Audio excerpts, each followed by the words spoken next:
This is the Horse Radio Network. This is episode 230 of the Dressage Radio Show, the Everyone's at the Wedding Classic Revisit. Well, greetings, dressage enthusiasts. Coach Jen here, subbing in for the regular Dressage Radio Show crew. As you know, Philip had a wedding to attend this week, his own. And of course, Reese had to attend as well. So let's settle back and enjoy this classic episode featuring Stephen Peters, Tina Konyot, and Cindy Ishoy chatting about their pre-London Olympics preparations and training advice. Also, we'll get to know Lee Taylor, Philip's farrier and fellow dressage competitor. I wonder if she's at the wedding too.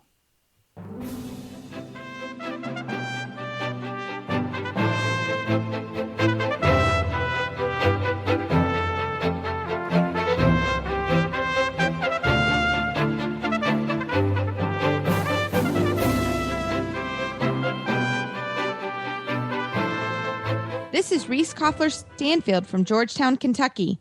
And this is Philip Parks from Fergus, Ontario, and you're listening to the Dressage Radio Show. Philip, welcome back this week. Thanks for coming again. Yeah, I'm so happy to be back on. This is great. So tell me what's new. Well, I had my horse show last weekend. That's right. How'd it go? My mare was good. I was really pleased. It was a local show. Not a lot of people there. We hear later in the show, Cindy Ishoy talks about goals and where to go, and that's sort of where I am with this mare. I wanted to take her to our first recognized show and do third level. She got a qualifying score. And she was very good. We didn't attack anyone in the warm-up, and she was well behaved. And I had some young horses we took as well, and it worked out to be a really fun weekend. So I was really happy about that. Now, do you find it tough to ride and coach at the same show? How did you get that done? I do. I think some people are better at it than others. We're lucky enough here in Lexington that we have a wide variety of shows. So the beginning of the year, I was really focused on my two young riders and getting them to a show. But later in the summer, it's a little hotter. We broke 100 today, but I took some young ones. So I try to balance it. I feel when I have a bunch to coach, I try to just coach, and then when I take a horse myself, I really want to spend some time with that horse or the couple horses that I take, and that worked really well. Good. So did you get what was the score? I was a 62 and change, but I'll take it. It was her first third level test 3, and that's a tough test, and again, my expectation was just to go and have her behave herself and handle the warm up. She has trouble with that. That's a big thing. So I've been working here at the farm. When the arena is busy, I get on that mare and walk her in there. So again, it's all about the journey, I think, and we all have to remember overcoming every horse's challenge, right? Sometimes it's not the test that's a challenge. Sometimes it's getting to the show or riding in the warm up or whatever. Yeah, and I think that's what we all have to remember. We'll talk to the Olympic team later in the show, but they've kind of overcome those challenges. But when you have younger horses and horses coming up, this particular mare's 7, and I bought her in December. So again, we're working out all those things, and we can't take her to a selection trial yet. Hopefully in 5 years or so. Yeah, that sounds good. So, coming up on today's show, we've got Stephen Peters and Tina Konyot from the U.S. team, of course. And then we've got a trainer tip by Canadian rider Cindy Ishoy and Canadian adult amateur Lee Taylor, who gives us a really interesting interview later on the show. I guess before that, we've got a lot of news coming up. We do, and this week has been a big weekend news because all the teams have been announced pretty much. The main group. So the Great Britain team. This is a really interesting team, don't you think? Well, I think in all the teams we're seeing a lot of new riders and new horses. Not necessarily people that we've seen in the past. So for Great Britain, we've got Laurel Bechtolsheimer. She's been doing really well the last couple of years on a horse named Mistral Horse. Along with her, we've got Charlotte Dujardin, who is riding an awesome horse and is breaking records almost at every show with Vallegro. And her trainer, Carl Hester, is also on the team, riding Utopia. Yeah, this is going to be a really good team. You know, they've got the home court advantage, like we say, being in London, and but this is a great team. We saw Laura Beschleheimer here at the WEG, and I really was impressed by her. She's a super quality rider, and Carl Hester has been to several Olympics. And their individual is Richard Davidson, and he also has been to multiple Olympics. So this is going to be an interesting team to kind of keep an eye out on. I think everybody's going to want to watch these horses from Great Britain. They've got an awesome chance to take the gold this year. So we'll have to wait and see. It's exciting. Absolutely, and on the heels are the Netherlands. It was announced that Anki is going to ride Salinero For the third time? Yeah, for the third time. She certainly has been able to keep pulling it out of the hat. And Edward Gall on Undercover. This is a pretty new horse for Edward, but as we all know, he has the experience, and I think that is going to be really incredible to watch. And Adeline Corneliusson and Parseval, I think that's going to be another fabulous horse to watch. That's a strong combination. And Parseval has just been doing so well over the past couple of years, and so they've got a little bit of a combination between, experienced horses and newcomers. So that's it's going to be exciting time for the Dutch team. So in other news, Hungary actually withdrew their bid for the 2018 World Equestrian Games, and there are 4 nations remaining. So that was an interesting development in the WEG news. Certainly, going through a games here at the horse park and being a huge part, it is a enormous undertaking. It takes a lot of money and a lot of support, that's for sure. So we'll see what happens with that 2018 bid. For all those Totalist fans out there, Matthias Rath has mononucleosis, which I have never had mono, but I have had students that have, and it is a dangerous disease, and he's not going to be able to ride at Aachen. Well, I hope he's going to be ready for the Olympics. That can be a long recovery from mono, that's for sure. I think it can be. But I'm sure he'll get it done, and we'd love to see Totalist and just all the top horses going head to head, at the games. Agreed. I think I feel for Matthias, poor guy. He has a lot of pressure on him as it is, and to be not feeling well. And the report said that his dad is going to ride the horse, so hopefully they'll keep him in top form during his break. I think he has to have 2 weeks no riding, so that's going to be a hard thing for him to keep going. Huh. Yeah, for sure. So this week, again, we are so excited to have Stefan Peters and Tina Konyot talking about what's happening in training camp and what's going on before they head to London next week. So we're excited to have them and really, really happy that they're here. And we have Cindy Ishoy, who is one of your mentors and an amazing. I've worked with her for a long time, and everything that she's ever taught me, I've used almost on a daily basis. So hopefully, she can bring us some pearl of wisdom for our trainer tip today. And then for the final, we have a adult amateur spotlight. One of your students and your farrier is going to give us. She's my farrier, but not my student. But okay.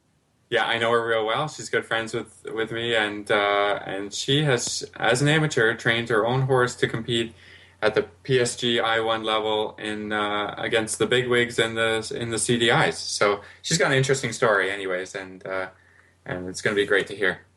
I think all our listeners will enjoy it, and I certainly look forward to hearing from her. And it should be fun, and we like the adult amateur spotlights for all our listeners and even ourselves, because I think as trainers, sometimes we forget how difficult it is to compete at that level and just compete in general and keep your horse fit. Having a different job. I mean, we're lucky. We don't really have another job to do, and our priority is always on the horses and the riders and the training, and that's not always the case. So it's great to hear from a different perspective. So we are so thrilled to have Stefan Peters and Tina Konyot right after this commercial break.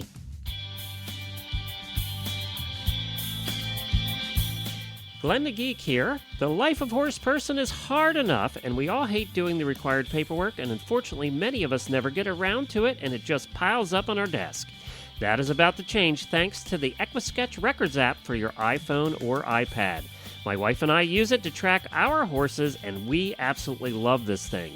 EquiSketch Records is the most thorough and complete equestrian records app on the market today. We love this app because you can track your farrier work, your dental, your coggins, medicines, worming, and so much more. And you can get reminders on your device when all of these things are due. You'll never forget a worming or shots or farrier visit again. But it not only tracks your horse, you can also manage your horse shows, including individual events. You can manage riders, including lessons and memberships, and so much more. And you can sync it between your iPhone and your iPad, and all of this for the price of a couple of cups of coffee from Starbucks. Search for EquiSketch Records in the iOS App Store or go to equisketch.com. That's EquiSketch.com. EquiSketch.com. Tina and Stefan, thank you so much for joining us today on the Dressage Radio Show. Thank you. It's a pleasure to be here. Well, we are. Yeah, you're welcome. We are all excited to hear how things are going at your individual training camps. Yes, exactly. It's starting as soon as we get to England, and horses are going well. Ravel has arrived here in Gladstone as well, and so far I couldn't ask for more. Everybody's happy, and in fact tonight we have a little team gathering here. I'm sorry that Tina's not there, but we just fired up the barbecue, and I'm going to cook for everyone here in about 15, 20 minutes. Oh, it's a pity I'm not there. I would love to have a cook-off. That would be fun. So they're partying without me. Boy, I'm here all by myself. But don't you worry. As soon as you get here, Tina, we'll have a lot of expertise now in ribs and steaks, and we're ready to cook for you too when you get here. We always have a good time together. There's no question about that. We have a little bit of experience about being together, and it's an awful lot of fun and an awful lot of support of each other. So I look forward to that. I choose to come home after the trials for just a couple of weeks, and I look forward to getting back to Gladstone with my buddies, my teammates there. That's good. Both of you competed at the World Equestrian Games. How have you developed your horses since then in preparation for the Olympics? It's been an exciting year for Ravel and Legolas. If I said early on this year at the Masters, Ravel was already in top form. We did a couple more shows in California, including Ravel's highest score in the Grand Prix Special at an 81%. And there's really not more I could ask from this horse. Then his younger brother came along, and he did really well on the West Coast too. And we decided to take it real easy with Ravel in April and May. He had a little break, and now he's back to competition mode and competition fitness.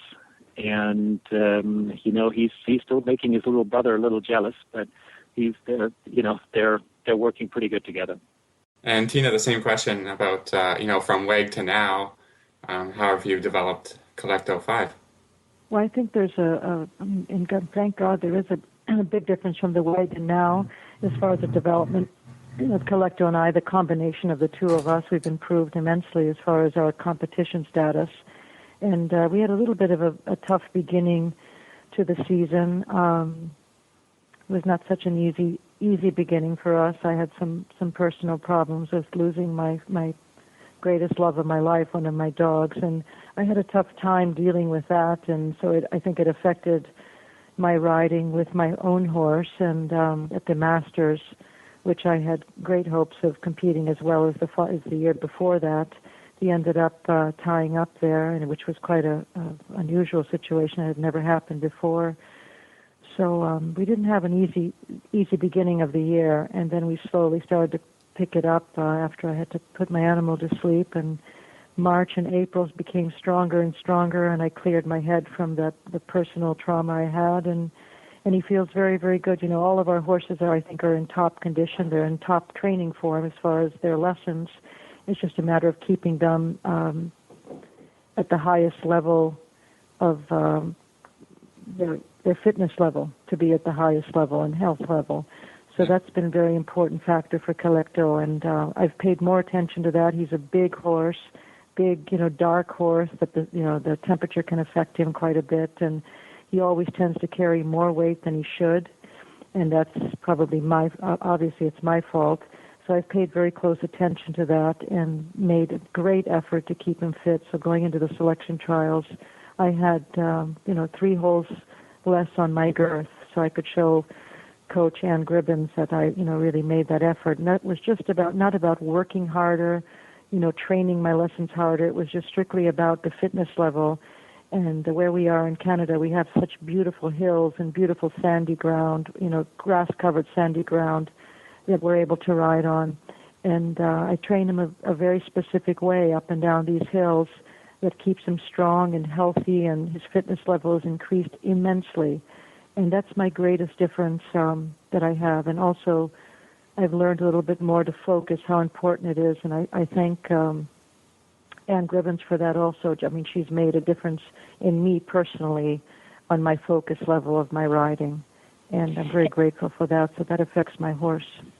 And Stefan, how do you stay focused too? I think that's a question that all riders ask their coaches and themselves. Kind of how have you been able to? You're so amazing at doing that. So how have you been able to do that? I've been very lucky to have Legolas and stay sharp in the show arena. And I think that is no matter how much you focus outside the ring, it really depends on your performance in the arena. And even if you practice tests at home, you got to do the shows. And even if it's a smaller CDI, you got to get in front of the judges. That it's always the most important way of showing that you still have the level of performance that you need for the Olympic Games. And then I have to say, our sports psychologist, Dr. Jenny, she's been very, very helpful. I had a few phone conversations with her, and then met here in Gladstone with her a few times. And just that little bit extra mental toughness is always very important. Let's face it, there's a huge expectation at the Olympic Games, and she always had some very good little tips to even improve on that. So, the bottom line is we're ready. I can't agree more with Stefan. It's he couldn't say it any better. And he adds something there that I wish I was able to do. And he hit the nail on the head when he said to be able to be in that arena, that's the only thing that I can say I lack as far as, I can focus, and mentally I'm a very balanced person, and I don't have nerve issues or anything like that. But what Stefan said is about, being out there and doing it, even if it's, getting into the CDIs, getting out there and doing it. I wish I had more horses to ride, and that's what sometimes the Europeans have a little bit advantage over us, is that they have multiple horses that they're able to go and ride a Grand Prix, so you're not wearing out your own best horse. And that's an important factor. I so agree with Stefan on that. I wish I was able to do that. So I think I'm going to have to go out there and ride my pogo stick or something and go. But the good thing, we do have another optional show in Hickstead. It's a CDN. Oh, that's great. Yeah, and we're all doing that. Anne suggested this show for all of us. We have the option of riding just the Grand Prix. We could do the Grand Prix and the Grand Prix Special. It's a couple hours away from the training camp in England, and I think it's just a real nice way of putting the final polish on everything. Absolutely. So the credit to Coach Ann Gribbins, who plans everything perfectly. So this all starts next week. We're and all I psyched honestly about that. That's can't wait to get over there. Yeah. Yep. Absolutely. just going a different way with the questions, do you guys have any superstitions or charms that you use going into a show? Maybe Stefan, you want to answer first? Yeah, I honestly think superstition is a good thing because superstition is a good thing because you do obviously associate something that you pick with something positive. I mean, you don't just pick an item or a routine or whatever you pick.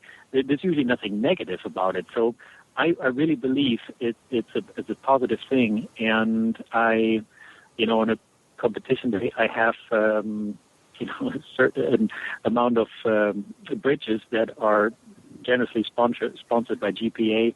And there's one that I wear on the first day and the second day, and I have one that I use on the final day. And I usually like that. I mean, Tiger Woods has a red shirt for his final day of the tournament, and you know what? I believe in that. I do the same. It works for me. Yep. And I used to be pretty crazy about that with my tailcoat, but then GPA made me a generous offer to wear their tailcoat, so I was a bit concerned, but it worked out. The new tailcoat is working out beautifully, but the bridges are still the same. I think that our superstitions are also just our personal feelings, and either you believe in superstitious acts or you don't, but we like to keep things the same, no question about that. And I have to laugh at that, what Stefan said, but I agree. I mean, I do have my breeches. I have my breeches I just packed, and I have my breeches laid out for each event. It's and the same ones that I wear all the time. It's very interesting. And the specific tailcoat I haven't had any generous offers to wear a tailcoat. I've had generous offers to wear other apparel, but I don't think I could ride in them, actually. Well, I think you guys could sell a little bit of that. I think there could be something about that, for but sure. You don't want to change anything. We all have our routines and our horses. I mean, Collector travels. I mean, I wanted to make sure he had his teddy bear with him. I mean, that's a little bit superstitious and in routine, that you don't want to change anything, not just for ourselves, but for our animals. They have a certain, certain routine for them, and they have to make a change. I mean, both rider, horse have to make a change when you travel in that competition level, and venues change and stables change, but we want to keep them as happy and as comfortable in their environment. So I got the okay that his big stuffed teddy bear can go with him, so that's a good thing. That's great. Actually, I forgot one more item. Ravel was very generous in winning a watch at the World Cup in 2009, and that particular watch I always wear during competition, and hoping that that's a good omen as well. I think the watch that's a great one. So, Stefan, you first, but what is your highlight movement on both of your boys? That's probably the canter work with Ravel. Ravel has a phenomenal canter. The pirouettes, the flying changes, the half passes have been phenomenal for so many years. His trot half passes, and I still feel like in the last few months he's made some improvements in the Piaffe Passage work, and that is also Legolas' strength. I mean, here at the championships, he received some 9 here and there, 10 for the Piaffe. Combined that with a very relaxed walk, made him come up with an 80% after the trot work, and the canter work still needs a little bit more relaxation, a bit more throughness, a little bit more reliability in the flying changes, but already very excited with the movements that I just mentioned. I would have to say his canter tour. I mean, it's so beautiful, his canter tour. That's the presence of a stallion and in the canter that he has. That's absolutely fantastic. I can rack up so many points in my canter, and I've been also improving an enormous amount in my trot work. I've always had a little bit of a funny, loose hind leg that sometimes is too expressive and can go everywhere at the same time, and we've made a great effort to keep that package and keep it contained, so the trot work is becoming very, very steadier in the connection, and I'm getting some beautiful, beautiful trot half passes, which always was a bit of a struggle for me. The passage can be extravagant, and then it can be too extravagant. So we've been working on that also. But I think that the highlight for Collecto is that his presence in his cantor work is so very, very special. And I think just standing there for Collecto, everybody seems to ooh and ah when they see him, because he does have the little extra stallion presence to him. Maybe one more question for you guys, a non-horsey question, but what other sport maybe would you like to watch while you're at the Olympics, if you could? I've always liked track and field, and after the last Olympics, I had a chance to talk to Michael Phelps a little bit at the reception of the White House, and send him some pictures of the president, and he actually responded. So, obviously, it would be very interesting to see him watching a couple more medals and making it an Olympic record for him, making it the first athlete with the amount of medals. And that would be exciting to see. And the neat thing is there are tickets available for the athletes. We just have to go into the Olympic Village and find out on which day certain tickets are available. So to answer your question, it'll be track and field and swimming. I would have to go the same direction. I've always been a fan of the track and field. I absolutely am a huge fan of that. Swimming is also something very special. Diving and the gymnastics. And gymnastics may be even to the track and field, actually. It would be probably on an even scale, the gymnastics. Well, I hope you get to see some of that, guys. We intend to. We're going to have a great time, an exciting time for us. Yeah, absolutely. Oh, Stefan and Tina, we wish you all the best of luck, and we're going to be cheering you on, everyone that listens to the shows and ourselves. And I'm sorry, I enjoyed your time here when you were here during the WEG, and I wish you as much luck and have a great time. We thank you. We'll do the best we possibly can. Thank you, guys. Have a good one. Extra luck, and we certainly appreciate the support from you guys and all the listeners. It's honestly much appreciated. Absolutely. Yeah. Good luck. Stefan, look forward to seeing you soon, Stefan. And thank you all so very much. Tina. All the best, guys. Bye-bye. Bye. Well, Philip, that was really fun to have Tina and Stefan. Great interview, huh?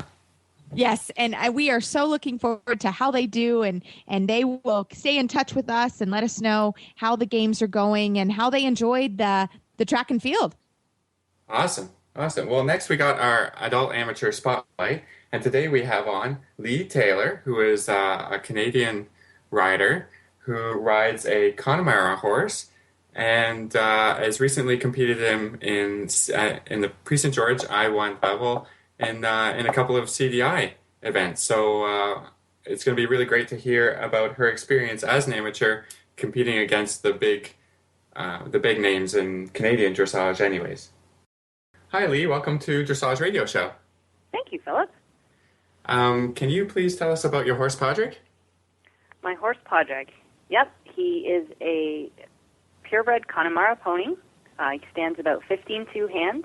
He is bright dun, so the dun in the Connemara is like a buckskin. So he's a golden color with a black mane and tail and full black points up to pretty much up his whole legs. So trust me, we do not blend at the dressage shows.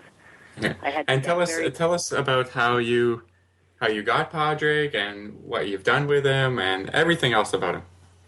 Well, Podrick came to me through a stroke of really good luck. I was between horses, and we had just bought a larger farm, and I didn't have a budget to go out and purchase a show-type horse. Some clients of mine had imported him from the United States about 5 years prior to them deciding to give him to me, but they had had some unfortunate incidents with him, and he had basically been standing in a field for 5 years. So he didn't have a good reputation. He was reputed to be quite difficult to ride, and I don't know, for some reason they thought perhaps Lee would like him. So anyway, I brought him home, and I started him up, and he was almost unbroke. I don't know who sold him to, a novice adult rider, but anyway, he had a lot of natural ability, and we kind of got things figured out, and it's been a wild 6 years that I've had him. He was meant to be an event horse, but he's really slow because he has a lovely uphill, beautiful cadenced canter, which is perfect for dressage, but kind of crummy if you have to go out on cross. But I did event him, but realized quite quickly that his aptitude was really for dressage and his enjoyment was dressage. And here we are 6 years later in the Prix St. George ring. So, tell us a little bit about what it's like competing as an amateur in the CDI shows and what that experience is brought to you. I think if someone had told me like 2 years ago or 3 years ago that that's what I'd be doing, I would have been like totally frozen with fear. But it's been an evolution, right? I started a little bit in the amateur classes that are offered here, the advanced amateur classes, the Prix St. George, and we did quite well there. So it was like I don't want to keep riding there and doing well. So you need to push on, right? So I took him in the open ring, and we were doing, credibly. We wouldn't often win, but I decided last year, 2011, to declare him for the Pan Am team. And one of the criteria was that you had to go to a CDI. So I was like, okay, there was only a couple in Ontario that year, or one in Quebec and one in Ontario. So I decided to go to the one in Quebec, and it was fairly intimidating because when it's a Pan Am year, the class size is like triple. There was like 35 horses in the class, and all the team riders and all the important people, and it was a little bit stressful. It was and I'm riding a horse that just glares out there because he's and shorter than everyone else, and he's not the right color, and I'm absolutely no one. But anyway, it's taken a good year since then. Like we didn't do all that spectacularly there because you lose some percentage points when you move from a national to a CDI, and but we got some additional help. When I came home from that first CDI that I did, I thought, okay, we're really not there. I'm not going to do any more until he's in a better. We're both in a we're more confirmed. So I took some training from my trainer, Jill Stedman, who had brought me along to that level, said, you've got to go and get some better help from someone more experienced at the levels, because Jill's primary focus was competitive riders sort of first to third level, and we were starting to push the envelope of what she was able to start making improvements with. So she sent me to Andrea Bresse of Dunraven Dressage, and she made a few, kind of major changes, and we saw some pretty remarkable results immediately at the national shows. I went out and started, getting the 65s and the 67s that you want to see, which is, pretty amazing for an off-breed horse with kind of an off-breed rider on top of it. I didn't get any points for being there. Yeah. And Lee, tell us, you work full-time as a farrier. How do you fit competing at CDIs into your daily life? How do you do it? Well, I get up really early. It is a long day shoeing, particularly in the summertime. Shoeing has a bit of a seasonal, cycle to it. I'm certainly much busier in the summer than in the wintertime. So in the winter, I'm able to, I usually board Padraig somewhere, and I'm able to fit it into the day somewhere. But in the summertime, I get up at 5:30 here, and because Padraig comes home for the summer, he lives here at our farm. And he lives outside 24/7, just for anyone that thinks you can't compete on a horse at a high level and do that. He lives out in the field with his buddies. And, I pull him in from the field I'm on by about 6:30. And I ride before I go to work because I'm too tired when I get home. I don't have enough courage for that after a day of shoeing, especially in 32 degrees like today. So that's how I do it. And because I work for myself and my clients are horse people, they understand, if I plan around going to a horse show, and then they're all very supportive, and it's really fun. So I just got back from CDI in Blainville, Quebec, and it was a really fun experience. So what I'm noticing this year is that I'm starting to get some acknowledgement and respect from some of the other riders. They're starting to say really nice things about me and my horse, and that's really gratifying. We're still not exactly winning out there, but, our scores were up 4 or 5% over where they were at the CDIs last year. So as long as we keep moving along, I'm happy. Well, what are the future plans for you and Padraig? Well, just due to I was hoping to go to Devon this year and take him, but I think there's some circumstances going on with our business situation here and some family health issues that I probably won't go this year. But I'm working really hard on the Grand Prix movements, and I'm hoping that that's the next step for us. So we're struggling a bit with the Piaffe, but Padraig's changes are excellent. He's got his ones, and he's got a very nice passage. So if we can get the Piaffe nailed down a little bit, then I'm hoping next year we're at least doing I2 and looking towards Grand Prix. It's awesome. Wow. And Lee, what would you say your biggest challenge is, and how do you overcome it? My biggest challenge? Mm-hmm. Well, because I am an amateur and I work, I do only have the one horse to ride. And I guess that's a double-edged thing. I can really focus on him, but sometimes, you get off and you've just kind of grasped a concept and you'd maybe like to go and try it out again.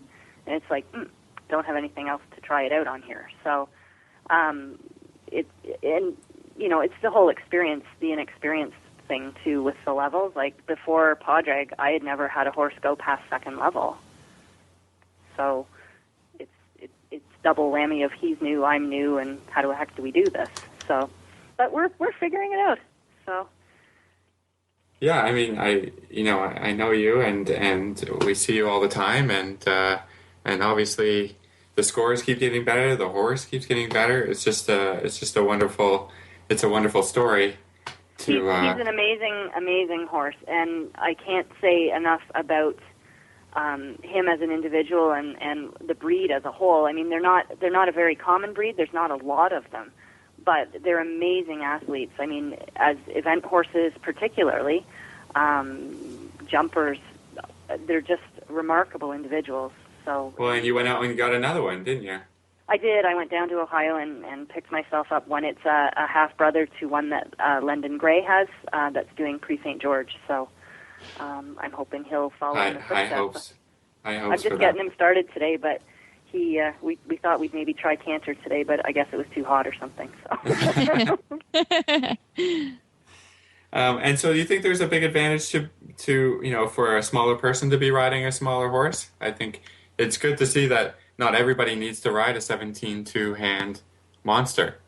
You don't, and there's all those myths about dressage that you have to have a warm blood and it has to be 18 hands, and there are challenges inherent with riding something as obviously different as Padraig is, but I mean I can ride him. I'm a small person myself. I'm 5'3", and I fit him. I can actually groom his back, things I couldn't do with my 17-hand horse. And I think it's I don't know, we make a better package. I get that comment a lot from the judges that we're a very nice pair. We're well matched. I don't look like a peanut on an elephant, and it's really I don't think there should be a stigma for size.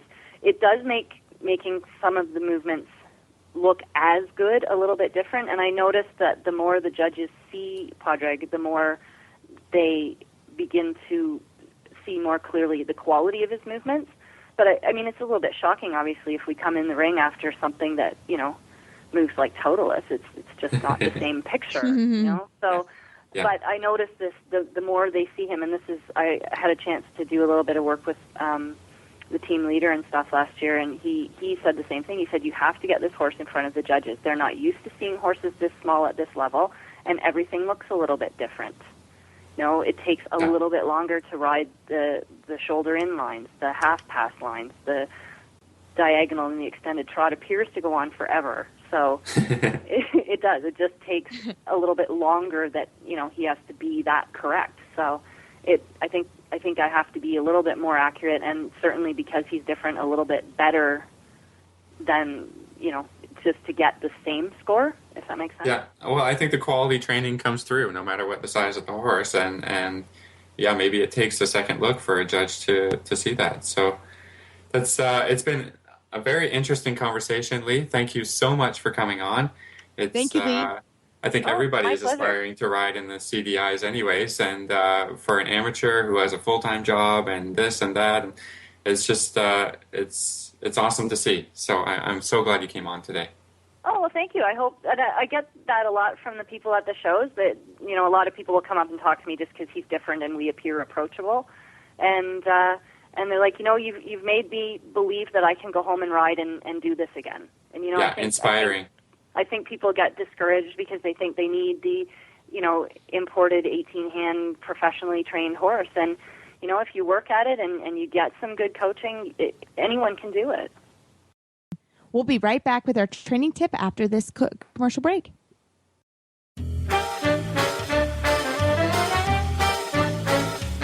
Hi, Glenn the Geek here, and I am with Debbie from Equestrian Collections with the Equestrian Collections Product of the Week. And we're going medical this week, aren't we? Yes, we are. I wanted to feature the Vetricin Wound and Infection Hydrogel. All of this Vetricin stuff is really good. It's amazing. And not only do I know that it works, but all of my Facebook friends go nuts over this stuff. And the reason I'm featuring the hydrogel this week is because it has a different thing going for it that some other ones of these don't. It's expensive, but it's worth it. This hydrogel stuff, you spray it on like it was liquid, and it comes out like a liquid. But when it comes out, it's a very light gel, so that when you put it in the wound, it actually sticks to the wound. It doesn't, you know, like drip down. So if you have a wound that's up underneath or one that's hard to get to, you can use this and you can get a really good covering of the wound with the hydrogel. I have not had anyone who I have heard that has used this that hasn't come back and said, oh my goodness, this is the best thing ever. You can use this on all your furry friends and feathered friends. You can use it on horses, dogs, cats, birds. It's just amazing, and it's clean stuff. I would highly recommend it. Give it a try. And I know the one nice thing about the Vetricin is that you can use it in areas that are flexible, your joints and ankles and knees and things like that, and it provides that extra barrier even for flies and things as well, too. Yeah, you know what? I had exactly that. I had a little cut on my mare's on the inside of her hock, and every time she would walk, she would pull that thing open, and I got this stuff and used it, and within just a week, it was healed. I can't say enough about it. I would definitely try it. Keep it in your tack room. Keep it in your first aid kit when you're on the road as well. Just go to equestriancollections.com and search for Hydrogel, Hydrogel, and you'll find the Vetricin Wound and Infection Hydrogel, and you can pick up a bottle of it there.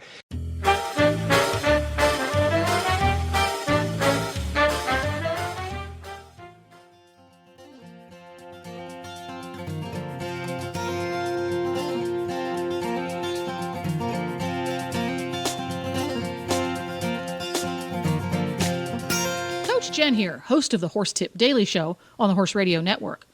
The way consumers interact with the brands they have trusted for years and those they are about to fall in love with for the first time is becoming more and more mobile, literally, and will continue to do so for the foreseeable future.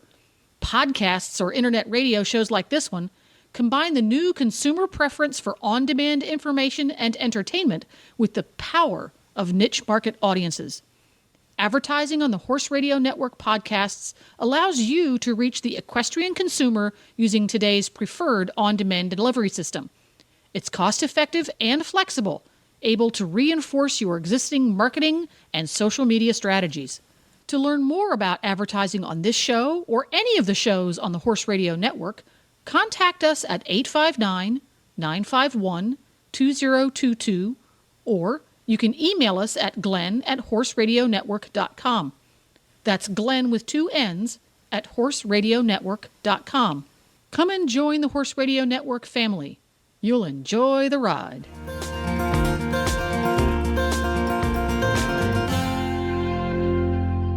We have with us Cindy Ishoy. She's a 4-time Olympian and a team bronze medal winner for Canada. Okay. Hi, Cindy. Thanks for coming on the show today. Oh, you're welcome. So you're here for the training tip. What is it? Okay. Well, this is, because I teach all across North America and in Europe as well. One of the things I see right now is the lack of system, and a lack of long-term and short-term goals. And so I think my training tip would be that you have to, as a rider, you have to have a daily goal. You have to have a weekly, monthly, every 3 months, 6 months, and a yearly goal. And then the long-term goal would be every 4 years, like for an Olympics, World Championships. The thing I'm saying is that people don't realize how much work it is, and they think that, I'll just buy an expensive horse or a fancy horse and then go on and ride in the Olympics. And, really, that is not the formula for excellence. And when you're going to the Olympics or the World Championships or the young riders at any level, the goal should be excellence, not just getting on a team. So what I'd like to see is the dogmatic, systematic gymnastic training. And that, in my opinion, from what I've seen over the last 3 or 4 years, is somewhat lacking. And if you ask riders what their daily goal is, they really don't know. And a lot of the coaches are not giving it to them either. Of course, there are some excellent coaches, obviously, and riders that are this way oriented. But it's very, very important to understand that it's systematic gymnastic training. You don't just one day say, well, today we're going to do some piaffe, or, now it's shoulder in day. It is just, all of those exercises are really just suppling, strengthening exercises, and they should be used as such. So that would be my training tip, that you have to, it takes a team to make top international rider-horse combinations. It takes a great trainer. It takes a great horse. It takes a great disciplined rider that wants to learn. It takes a great farrier. It takes a great vet. And nobody makes it to the Olympics by accident. It has to be a plan, and a long-term plan at that. And you need that team, because when there are setbacks, and there are setbacks both for rider and horse, because both of them are athletes, you need your team to be there to support you and to help you through the tough times. And you need those goals and to reestablish goals on a daily, weekly, monthly, yearly basis. So I think basically that's my tip, to understand it's a long-term goal. It's about good riding, good horsemanship, good nutrition. I mean, it's a whole thing, and that's definitely lacking at this time. So can you give us maybe an example of a daily plan versus a monthly plan versus maybe a 3-month plan? I think it's the short term that people have the biggest problem with. Everybody has huge goals, but it's hard to have kind of small goals that you can achieve. That's very true. And one of the things that the dressage is it's systematic gymnastic training.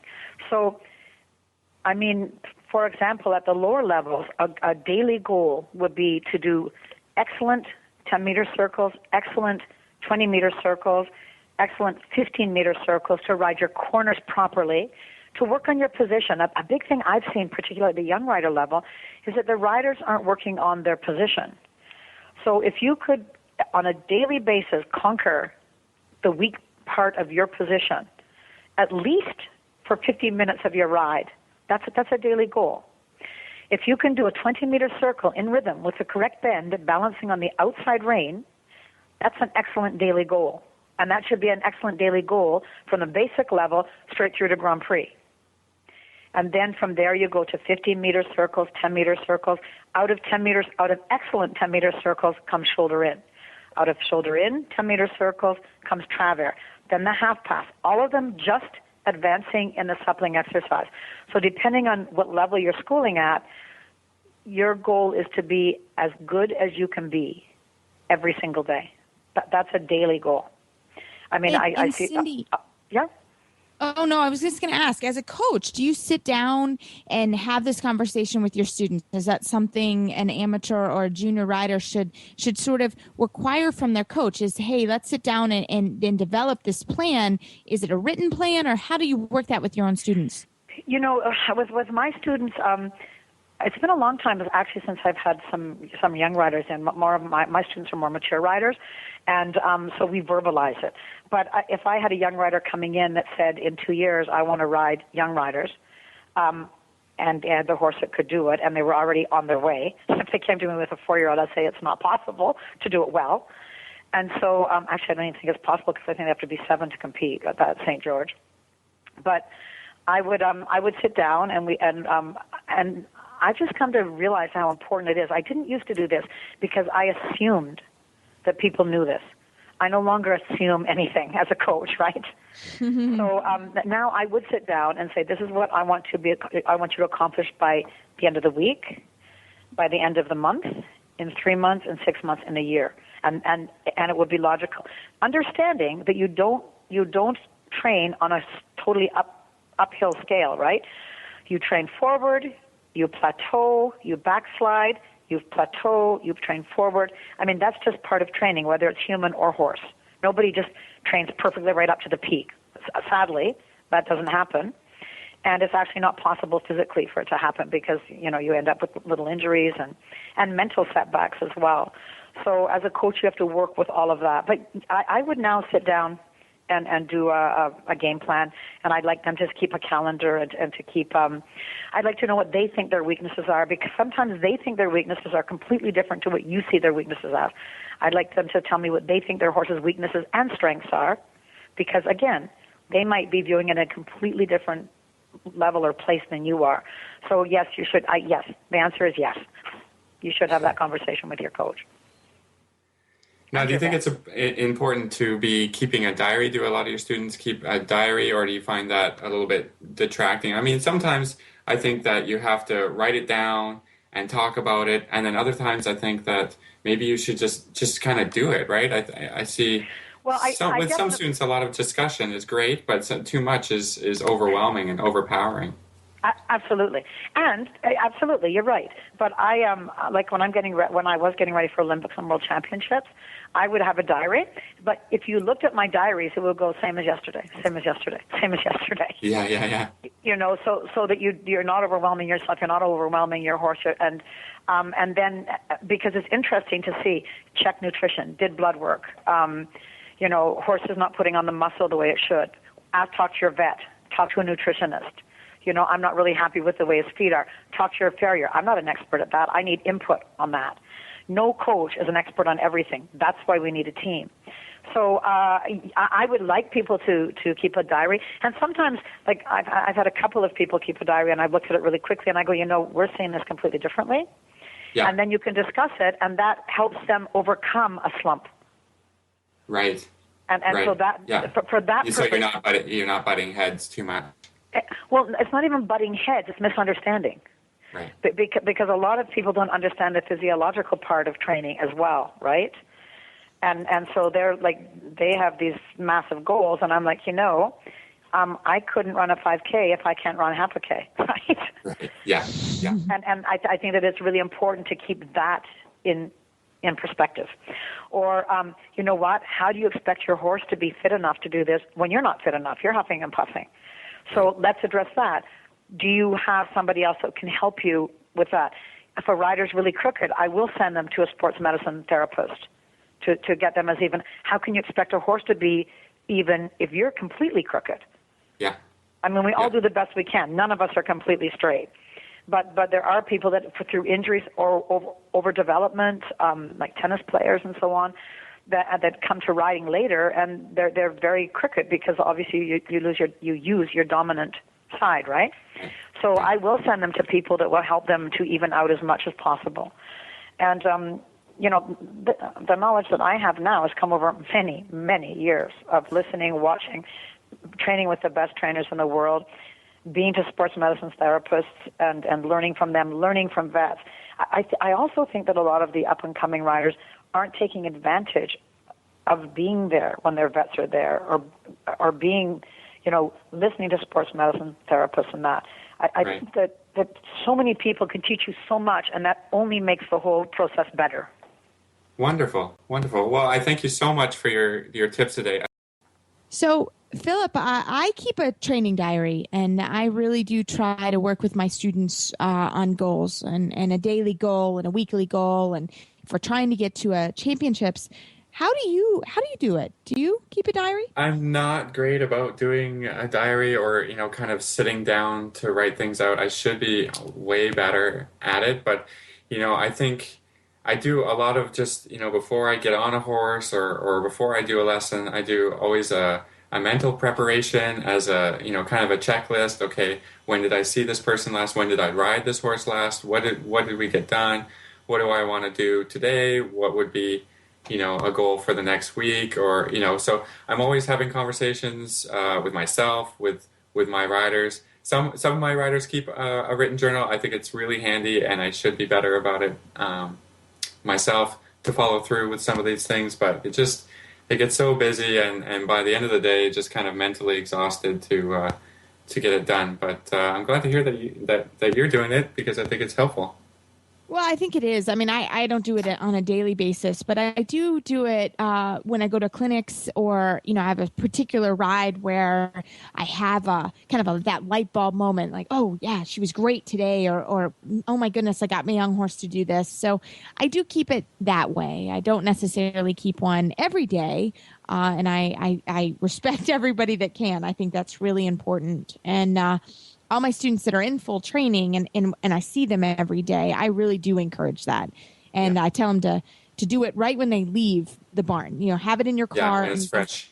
Yeah, take 2 or 3 minutes on what we worked on that day and what exercise and why we did it. I think that's really important to do that. Yeah, well, maybe I'll pick it up. So what do we got going next week? Well, this week here in Kentucky, and I think all throughout the country, it's very, very hot. We broke 100 degrees today, and we can be hot in the summer, but it's brutal. So I think that a lot of us this week are dealing with that. And I don't know about anyone else, but I was up at 5 this morning. I wanted to get my main group of horses done. I think it's so hot. And I have, my vet, we always talk about kind of heat prevention and how we can be good horsemen in the heat. We're lucky right now. No horses are showing for the next couple weeks, so we can go a little bit easy and have them all under the fans. And we leave the horses that don't have shade. We leave them in the barn till I'll turn out here when the sun's going down. So I think that's important that we all watch that as horsemen and give them the appropriate electrolytes and that type of thing. So I hope everyone else is dealing with it and it's not comfortable. Yeah, well, I mean, we're pretty hot here too. I'm not sure if it's as hot as you guys are in Kentucky, but we got to do the same thing: get up real early, or do some lessons later on, and try and do everything we can to keep the horses comfortable and that they can perform at their peak, right? And not ask them to do their job when it's a little bit too hot or anything. Yeah. So, you have any shows coming up, or what's? Well, we're pretty quiet. We have the Young Rider Championships here in a couple weeks. So I think what Cindy was talking about, I'm going to really talk about with my student tomorrow. I, as an instructor, have an idea for her, the Young Riders, and won't be next week or in 3 weeks, actually. And we're very lucky because it's 10 minutes from my barn. But, we're going to work on what Cindy talked about. What's our daily goal and kind of what do we need to do to get to the championships. So we'll keep you informed on how we're doing. Yeah, let us know how it's going. Yeah. Yeah. My rider doesn't know she's on the radio, but no, that'll be fun. So that's kind of what we have. That's a big one for us. How about you guys? Well, actually, I'm on a little bit of a vacation right now. We have a long weekend here in Canada for Canada Day on Monday. So, in the heat, I just decided we would just take a couple days off and do a little bit of relaxing. We got no shows coming up in the immediate future, but, I think it's kind of halfway. I think of it almost as halfway through summer. We started showing early, and so we need a bit of a break, So. Oh, super jealous. I wish that Travis and I were up with you guys, but no, I hope you have a great weekend, and it's the 4th of July here on Wednesday, so I hope everyone gets out their USA stuff for you guys, your Canada stuff, and we want to get out our foam fingers for sure. So, but I really want to give a shout out to a new listener who happens to be my very, very hardworking assistant, Rachel Sawinski. Rachel is she says she's my assistant extraordinaire, and she is. And I wanted to give her a shout out because she's now listening every week. And feel free to send us some constructive criticism. and tell us how we're doing. And my email is reese@horseradionetwork.com. And Philip, next week we have Adrian Lyle and Jan Ebling on, and that should be really fun. That's great. I'm looking forward to that interview because we need to get the other half of the team, right? So see how they're exactly doing. Right. You can find our show notes and links to today's guests on their website at dressageradio.com. You can like us on Facebook. Just search for Dressage Radio Show. Follow us on Twitter at Horse Radio. And my website, you can find me at maplecrestfarmky.com. And my email is reese@horseradionetwork.com. Philip, where can we find you? My website is philipparksequestrian.com. And thanks to our sponsors, Equestrian Collections and Draper Horse Therapies. And don't forget to check out all the other shows on the horseradionetwork.com. And I hope everyone has a great 4th of July weekend. And Philip, I hope you and Canada enjoy Canada Day. It's going to be great. Thanks very much, Reese.